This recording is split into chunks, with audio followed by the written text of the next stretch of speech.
News article দেখলাম যে female condom প্রমোশনের জন্য যে it is a very in thing, এটা ইউজ করা উচিত।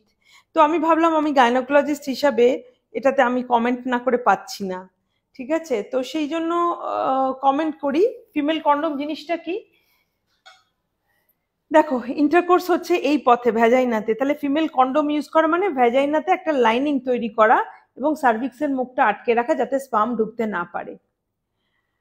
তো এটা জানতে হবে, এত লম্বা একটা জিনিস। কন্ডম মানে জানো, মেল কন্ডম তো সবাই আমরা জানি কিভাবে ইউজ করতে হয় পেনিসে, সেটাও বেশিরভাগ লোকই জানে বা জানা উচিত, কিন্তু ফিমেল কন্ডম কমনলি ইউজ হয় না, তাই জন্য জানাটা খুব জরুরি। তো এটা যদি দেখা যায় যে এই ফিমেল কন্ডমটা তার দুটো রিং মতো আছে, মেল কন্ডমে একটা রিং থাকে, এখানে দুটো রিং আছে। একটা বড় রিংটা হচ্ছে এই বাইরের রাস্তায় ফিট করার জন্য, ছোট রিংটাকে আগে পুশ করতে হবে, এইটা হচ্ছে এইখানে ফিট করার জন্য, যাতে কিনা স্পামটা এই ক্যাভিটিটার মধ্যে, মানে এই প্লাস্টিকের কোটিংটার মধ্যে থাকে, প্রিভেনশন অফ প্রেগনেন্সি হয় এবং প্রিভেনশন অফ ইনফেকশন হয়।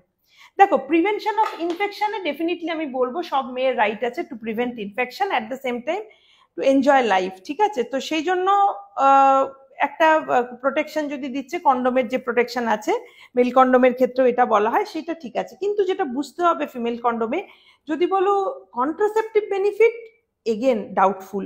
কারণ কন্ট্রাসেপশন যখন আমরা কাউকে বলি, আমরা চাই ফুল প্রুফ মেথড, কিভাবে সত্যি করে আমরা প্রেগনেন্সি প্রিভেন্ট করতে পারবো। সেখানে যদি ফেলিওর রিস্ক ভেরি হাই হয় ইন্ডিভিজুয়াল বেসিসে, তাহলে সেটা কিন্তু ভালো কন্ট্রাসেপশন হয় না। তো ফিমেল কন্ডোমের ক্ষেত্রে কিন্তু প্রায় 20 to 25% রিস্ক অফ ফেলিওর আছে, অ্যান্ড এটা খুব মাত্রায় যে কে কিভাবে ইউজ করছে, কত ক্লেভারলি ইউজ করতে পারছে তার উপর ডিপেন্ড করে। তো সেই জন্য this is for not for, I will say not for everybody, and this is not a good thing to prevent pregnancy, but yes, to prevent infection এটা ভালো, ঠিক আছে, কারণ জেনিটাল ট্র্যাক্টটাকে তুমি ঘিরে ফেলছো একটা প্লাস্টিক দিয়ে, সেই ক্ষেত্রে ভালো। কিন্তু হাউ টু ইউজ ভালো করে জেনে নিতে হবে, শিখে নিতে হবে এবং ইউজটা ঠিক মতো করতে হবে, না হলে ফেলিওরের চান্সেস ভেরি হাই।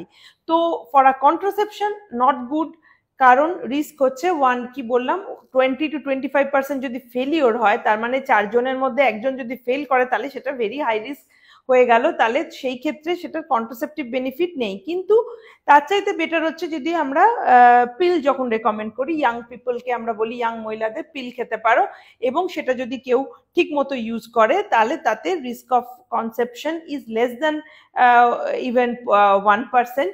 তো এটা পার্সেন্টেজে অ্যাকচুয়ালি ক্যালকুলেট করা হয় না, এটা তো কতগুলো ওমান, এটা ধরো 1000 ওমান, এদের মধ্যে কজন প্রেগনেন্ট হচ্ছে, এইভাবে ইউজ করা হয়। তো যাই হোক, ওই ডিটেলে আমি যাচ্ছি না, চান্সেস ভেরি লো, এটুকু বলার জন্য বলছি।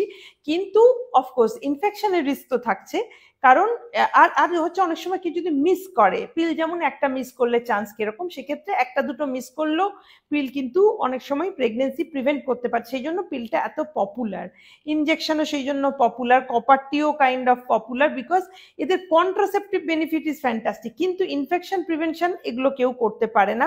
এবং দেখা যাচ্ছে পিল নিলে অনেক সময় যে এই যে এইচপিভি ইনফেকশন, যেটা থেকে সার্ভাইকাল ক্যান্সার হয়, সেই রিস্কটা বলছে বেড়ে যায়। এই অর্থে এই না যে পিল বাড়িয়ে দেয়, কিন্তু কি হয় যে পিল নিচ্ছে, সেই জন্য সেই মেয়েটি জানে যে আমার তো কোনোভাবে কনসেপশন হতে পারে না, তখন যদি সে প্রমিসকাস হয়, মাল্টিপল পার্টনার থাকে, তখন কিন্তু তার ইনফেকশন রিস্কটা বেড়ে গেল। সেই জন্য তার বিভিন্ন ইনফেকশন, তার মধ্যে হেপাটাইটিস বি, এইচআইভিও যেমন পড়ে, ক্ল্যামিডিয়া ইনফেকশন পড়ে যেগুলো সেক্সুয়ালি ট্রান্সমিটেড, এবং এইচপিভি ইনফেকশনটাও আছে।